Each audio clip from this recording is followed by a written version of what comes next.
Well, hey everybody. It's the 17th day of February 2025. I'm Jan Erickson, and this is As Above, So Below. Well, I'm still not used to this being February. I don't know. I keep wanting to call it January, and we're almost over, so it's the way that is, I guess. Let's go ahead and take a look at the rune for today. I'm going to get my bag open here. It doesn't seem to want to open all the way. Get my hand in there. This will be the above side of things today, the higher self side. This will be from the Elder Futhark. Well, we have Perthrow. We had Perthrow, we had Perthrow last Monday, actually. And we had Poor. Wonder if we'll get Poor again this time for the Geomancy rune, but we'll take a look here at Perthrow. Perthrow is the 14th rune of the Elder Futhark, so it's going to have a 5 numerology, so change and protection and innovation and variety in terms of the numerology of it. But Perthrow is thought to be a cup from which dice or the runes are tossed or cast. It's about fate. It's about who controls your fate. Whenever I pull it, it's okay, who's controlling my fate today? Am I doing that? Is higher self doing that, or is my ego doing it? Or am I giving my agency away to other people or circumstances? But essentially, it can mean synchronicity, it can mean cause and effect, it can mean a cauldron or divination, healing, understanding. It's directional, so this is open to birth, this is death, this is also birth. This is open to receiving from spirit, in terms of the cauldron of the energies coming down into the cauldron. And essentially the cauldron of creation is what it would be. But again, it's really about who controls all that for you. Are you going to give it away to someone else or circumstance or to ego where you don't have control? Or are you going to see things from a higher perspective where it gives you a chance to step back and look at things in a way that's not influenced by perception? I just sort of fell out. Let me do it again. There we go. All right, I'm going to put these in the order of fire, air, water, and earth. Let's see, there's earth, there's water, there's fire, and there's air. So we have albus. Albus and its complement rubeus, you've got two ends of the spectrum here. With albus, you're going to have integrity, you're going to have clarity. It's higher wisdom versus a misuse of force, and a more ego-based influence, and at its worst expression, very evil in terms of rubeus. And so that's the continuum here. But with albus, again, we're looking at, let me see if I can find it here. That's rubeus. Where is albus? There it is. There it is. Here you have albus. So you've got passive influences for fire, air, an active one for water, and a passive one for earth. So at least at first blush, we're looking at that to answer the question of who controls your fate is going to be higher self or higher vision or some kind of it has to do with wisdom and clear thought and eloquence, and so not being impulsive. Basically, when you're making your decisions, you're going to be thinking about them, and especially if something involves a different direction you're taking or whatever's happening in your life at the moment. Either way, who's going to control that? And again, will it be the ego, which generally speaking is a risky proposition for people, or is it going to be higher self? And but there again, if you're not accustomed to thinking of yourself as a soul that is incarnated into this vessel, because that's all it is, this vessel of experience, if you will, and you just sort of give it away to impulses and reaction and all of that, then maybe you're not thinking as clearly about something as you should. So, it's just the basic conundrum of what we do here with these readings, and the kinds of, and the way I interpret all of this stuff is about how are we seeing our experiences in life. We have today for the, looks like we have a run on swords like we did on Thursday of last week. Last week we had the 3 of Swords and the 4 of Swords. This time we have the 2 and the 6. And then we have the Lovers card. Did we have the Lovers last week? No. We had it one time, though, recently. I thought. Well, we had it sometime anyway. Because we had the Empress, and we didn't have any major cards in Thursday's reading, so I'm not sure when we had it. Could have been in another reading I did. But let's start out. Let's start with the Lovers. Well, before we start out with anything, let's go ahead and do the numerology. I always forget that. I do it every time, so it's like, why am I forgetting it? So we've got 14 for per throw. We have 6 for the Lovers. And it's interesting, well, I'll say this in a second. We have 2 for the 2 of Swords and 6 of Swords. There's 6, so that's 28. 28 reduces to 10. 10 reduces to 1. Let's do it one more time to be sure. There's 14 plus 6 plus 2 plus 6. 28. Okay, so again, we're looking at a 1 numerology then for the reading. So I'll just put that there so I don't forget. Okay, now the interesting part of again the reading is you've got a 6 for the Lovers, which is a major arcana card, and a 6 of Swords, and they're bookending a decision that needs to be made with the 2. So let me move this out of the way here.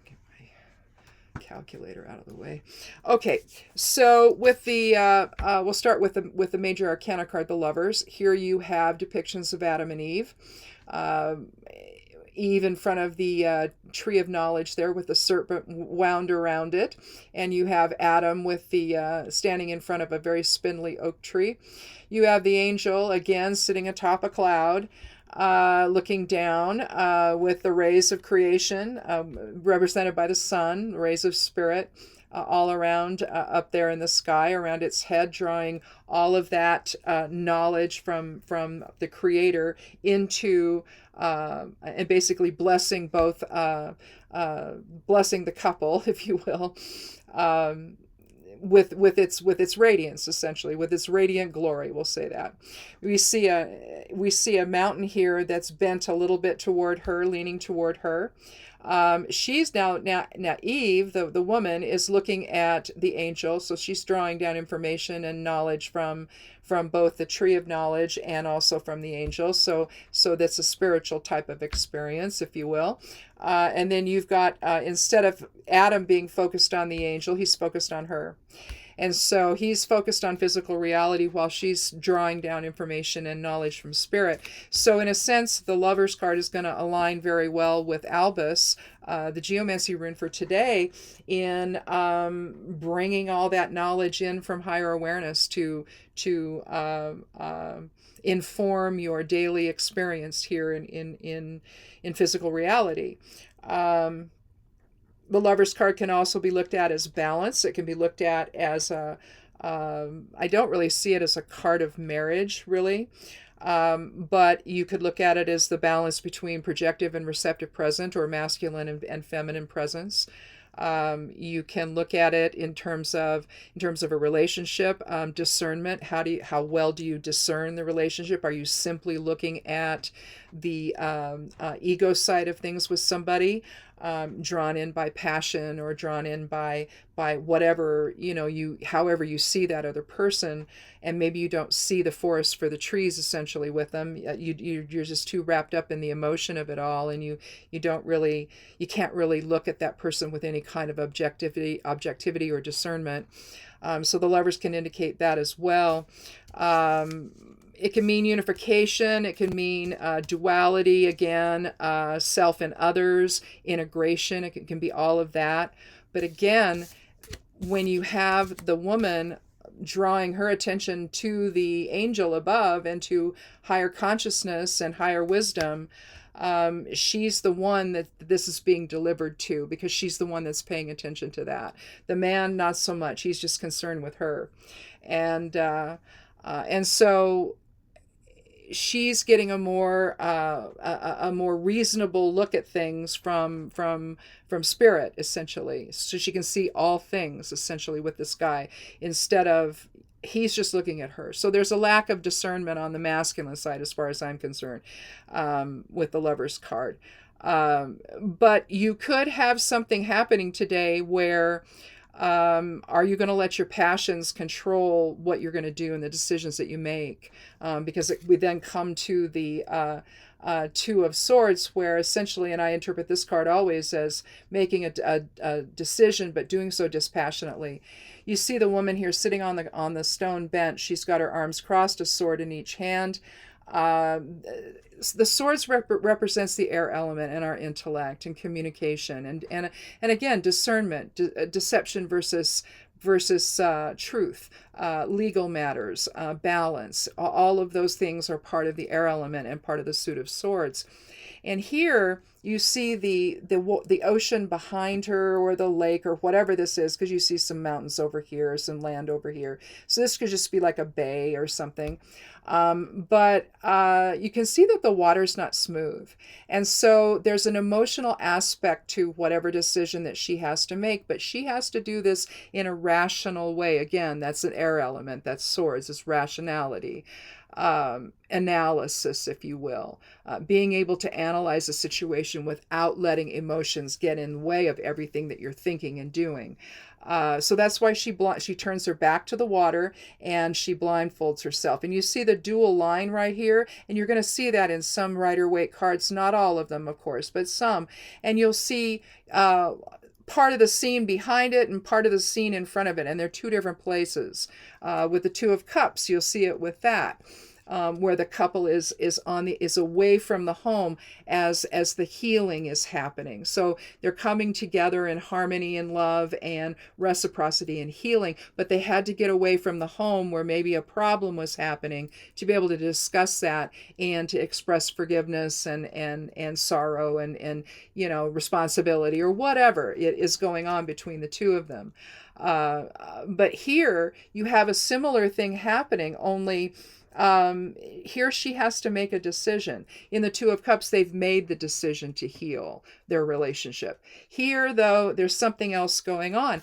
And if it does involve somebody else in her life, the way the Lovers may suggest, she has the inner strength, you see, because the mountain, which indicates strength, also indicates challenges, is bent toward her. Okay, bent toward the feminine side, bent toward the receptive side, where the actual strength is, the strength of character, the strength of discernment, the strength of understanding. So resisting that impulse to act before, that would be the acting, the action side would be the masculine presence within. Resisting that to get and let your emotions get out of the picture to where you can look at something in a reasonable and rational way, with discernment, with balance, with reason, with analysis. That's what you're going to see here with the Two. Again, Two is about balance and making decisions. It's about love and reciprocity. There could be something in a relationship today that where you have to make a decision about it. And you cannot let emotion get in the way, and you have to be able to look at things in an objective, rational manner, and get out of that emotional experience. Whether it means physically leaving something, like in the Two of Cups, the way they did, they left that home and they came onto this other area where they made the decision to heal and come back together with one another. This is the same sort of thing, only she needs to do this in a dispassionate way, with discernment, without the influence of impulsivity or somebody trying to force her into making a decision she's not ready to make, maybe. So she's turning her back to all of that, and she's isolating herself in her own mind and in her own thought process to try to figure out what she needs to do. So I think that that's important. I think that in a relationship, you get influenced and caught up in the other person, and it's difficult to really see whether or not you're seeing the truth about things. And so you have to do that. You have to separate yourself out and go off and think by yourself and figure out what it is you need to do. Now, this is interesting because the other six, this is also a six. Six is about empathy and compassion and guidance. And in this case, the Six of Swords is talking about initially a journey over water. Now, if you look at this as a family, which typically I do, I don't look at this as he's somebody that they've hired, but I feel like this is the husband, this is the wife, and this is the child. And here he's commanding the boat. You see this again with all the sixes. You see a hierarchy, if you will. You'll see a disparity between one individual on the card is higher than the other. The Six of Wands, you have everybody walking on the ground alongside the guy who's the lord of the manor or whoever he is. I'm not sure he's the king. He might be. But he's somebody of importance, and so he's sitting up on a horse. So you see that difference with the Six of Pentacles. You see a man of means giving coins to one person on the ground while the other one is holding his hand out, waiting for his turn, and whatever offering the guy's going to give to him. But there's a disparity there between people in the thing. The same here with the Six of for the lovers. Their station is below the angel, and so it's just kind of a weird theme with the sixes. To me, it doesn't really. Maybe it's the challenge of having empathy. Maybe the challenge of letting go of who you think you are, so that you can be on an even keel with other people. I don't know, but generally speaking, when I see this card. They're traversing the water there in the boat, and they've got their swords here, all of their ideas, all of their whatever their thought process is, their decision making, all of that, to then go somewhere else. So this is in winter. You can see that the lake is snowy. You can see the snow on everything there, on the trees, and it's winter time. She's all, they're both kind of huddled against the cold. He kind of is too. He's not standing straight up, but he's pushing them along to another place. And so part of the six, as I see the six, is also a shared path or a shared journey with others. And so there could be something where you have to make a decision about maybe you're going to move, maybe you're going to relocate, maybe someone's lost their job, one or both of you have lost your jobs, or one has, and you just don't have enough money to and you're not finding other work where you are, so the only thing you can do is leave. Well, that's a difficult decision to make, and you have to do it dispassionately. You can't just give up and say, well, I haven't, in this last week, I'm not finding anything. Well, if it's a really serious situation and there could be a job waiting for you in another city or another state, well, okay, then maybe you've got to make that decision pretty quickly, that if you can't find something right away, then you have to make that move, because maybe the rent's going to be due and you're not going to be able to pay the rent. So there could be circumstances. In other words, with Perthrow, what's controlling your fate? What's controlling the decision that you have to make here today? Is it material? Again, where the rent's due and you're not going to be able to pay it because you don't have any income coming in. And that was unexpected. A lot of people are experiencing like that. If you work for the federal government, suddenly you no longer longer have a job, and it's being done in a really awful way, which has absolutely no basis in reality. It's one thing if it's a reality, and everybody says, yeah, we can't really sustain this, but that's not what's happening. This is just a level of cruelty that is beyond anything people have expected. Well, again, who controls your fate? Are you going to sit around and wait for a court to say, well, no, you can't fire these people. You've overstepped. You can't do that, and they need to come back to work. Well, they did that with some nuclear facility or nuclear watchdog thing within the government, and they fired a bunch of people, and then they discovered, oh, we don't have anybody there to watch this now. And so they're trying to get them all back, but they don't know where they are. So, well, why don't you know where they are? I mean, come on, wake up. So again, people doing things that are outside everyone else's control, who literally have no idea what they're doing. And no idea of the impact. It's like, oh, let's just get rid of it. And it's ridiculous. And so again, who's controlling their fate? And in a very real sense, their fate is in the hands of people that are either going to be successful at helping them or not. Otherwise, now they got to go look for another job, and they got to do so quickly. Because again, they have house payment, car payment, they have kids to support, whatever it is, right? And so you have to act with discernment. You have to get the emotion out of it, whatever's going on here. But it just seems to me that with the Lover's card, this is going to have to be something that is integrative with you and your partner, your spouse, the family, all of that, if you have one. But again, if we're talking about simple discrimination with it, trying to act in a way and make the best decision for yourself, that may involve some risk, that may involve some challenges, but irrespective of the circumstances and how difficult it is, and let's face it, if you've ever lost power in the wintertime and you have snow on the ground, it's not fun, right? And so it's like, oh Lord, what do we do? Well, what we did is we got a generator and we got adapted it to propane, and we don't necessarily have to have gas now for it, although we can. And then we can hook things up, and we have some power and we have some heat, right? So that's what reminds me of this card. It's like they're being put in a position at the worst possible time, but they've got their ducks in a row. They have their strengths. They have the knowledge that they take with them. So again, if you're going from one job to another, you're being forced in a way that's just really awful. And now all of a sudden you've got to make a decision. Well, you got to be careful still when you make it.